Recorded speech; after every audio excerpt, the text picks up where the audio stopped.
Hello, Breaking Brown family, your Black World family. It's Yvette Carnell. I know I haven't been on YouTube for quite some time. Some of you all missed me. Anyway, what I want to talk about today is Donald Trump. You knew it was going to take Donald Trump for me to have a conversation today. And I really am disappointed. I can't even say I'm disappointed at the reaction to what Donald Trump said because I'm really not. I really expected black people to go in on Donald Trump when he said that we're poor. Because part of the problem is that we're delusional. Like, we don't believe we're poor. We can give you all type of statistics talking about how you should give black people opportunities. You should help black people. But the minute Donald Trump says you're poor, what do you have to lose? Black people had a problem. And it makes no sense. Donald Trump said black people are poor. He said your schools are failing. What do you have to lose? And that's just the truth. And, I was watching MSNBC earlier this week, and I saw this woman. I don't know who she was on MSNBC. I don't know if I've seen her before. I obviously didn't remember her. But I saw her say, well, he's being condescending to black people, and not all black people are poor.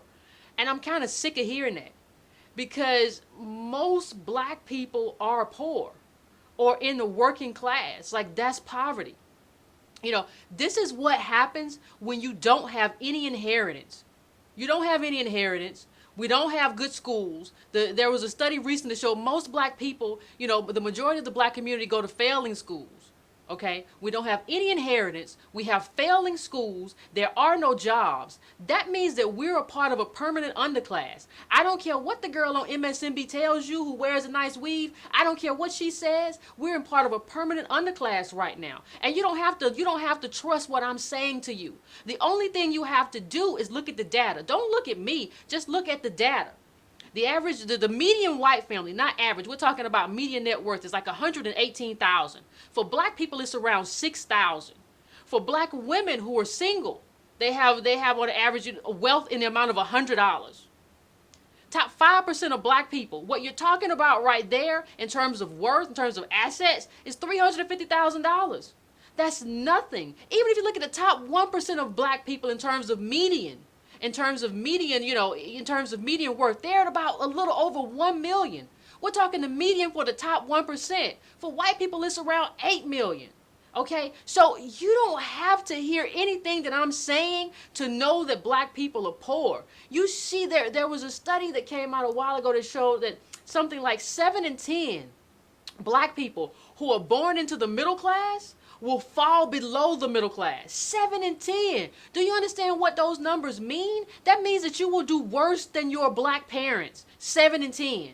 7 in 10 times. That is not, the people in that community don't have a right to say, oh, we're not poor. Yes, you are. You're just in a delusion. It's just that you watch too many rap videos. You've seen the game, and I saw the game on he had a ugly red Bentley or something like that. It looked like a Bentley. It might have been, it was a Bentley. It wasn't a Rolls Royce. It was a Bentley. And you've watched too much of that. I saw this little Bryson Tiller or something. He's an R&B singer. He was posing in front of a Ferrari or something. And so we see that so much that we don't understand that most of the time these people don't even have real money. They're just telling you they have real money. And if the black people who do have real money are members of not even the top 1%, but the 0.1%. So we shouldn't even be judging who we are and who we think we are on those people because they're not a good representation of the black community and the black community's wealth, the black community's earnings, the black community's income. So, the one thing that I wish that would just stop happening is I wish that all of these hip hop people would stop just posing in front of a car every time they got some money. It's funny, we don't see Bill Gates right now. He has more money than all of them put together.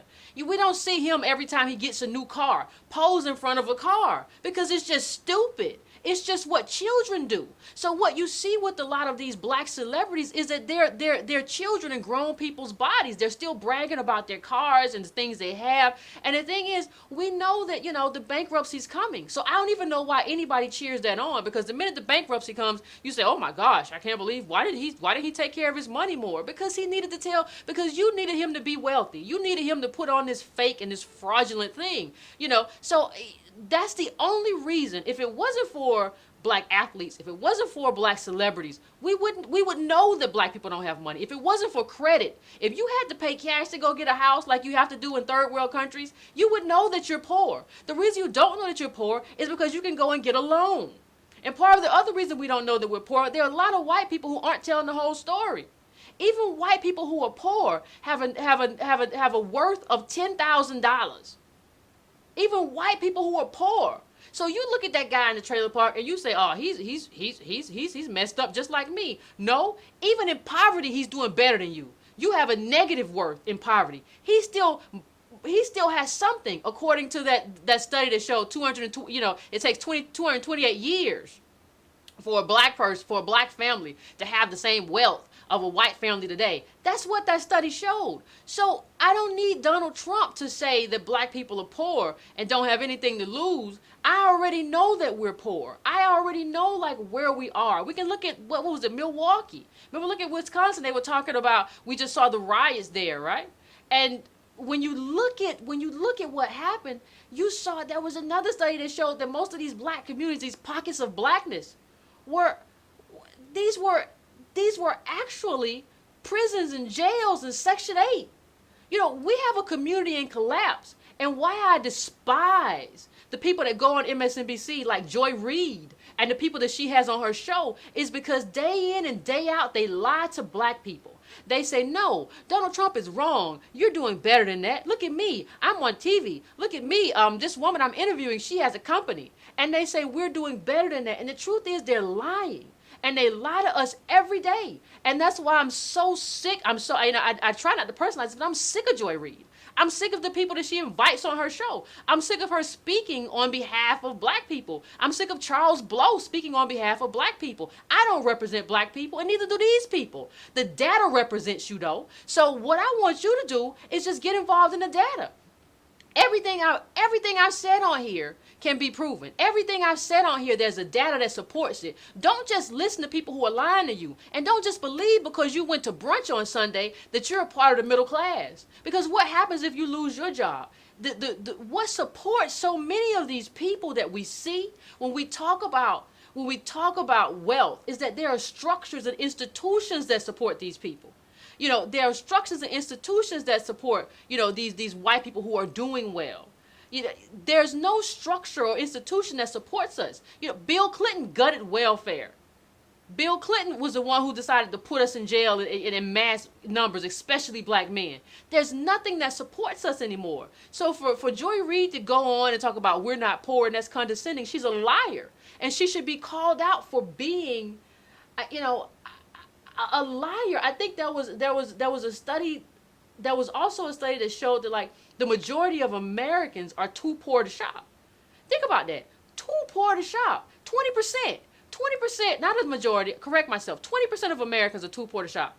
Now understand that we're below Americans. We're even below Latinos in terms of economics. So if 20% of all Americans is too poor to shop, that means about 50% of black people are relegated to at least to the dollar store and to Ross and to stuff like that. We're too poor to go shopping like other people go shopping. This is a community in collapse. The black community is imploding right now, and people like Joy Reid are lying to you straight-faced about what you're going through to make you feel better and feel like, well, it's not so bad. Donald Trump's just a mean guy. I have no love for Donald Trump. I'm probably not going to vote for Donald Trump. I'm not going to vote for Hillary Clinton. But that doesn't mean he's wrong. You have to be able to see outside of that kind of blind hatred for Donald Trump to see, you know what, he might have a point. Just because I'm not going to vote for him or just because I don't necessarily like his politics doesn't mean that he's wrong. He's not wrong. We are poor. We're poor and we're not moving. We're downwardly mobile. Do you understand what it means to be in the richest country in the world for like the past 400 years and still be downwardly mobile? Everybody comes in this country and just climbs to the top over your back, and you're still downwardly mobile, and you're gonna let Joy Reid get on TV and talk to you and lie to you like that and not call her out about it? Why? Because you get to go smoke cigars and cognac? Tell me how long you would be okay if you lost your job. If you lost your job tomorrow, those of you out there who have jobs, tell me how long you would be all right. And tell me if you need another job, who could you call on? Do you have like a Jewish uncle?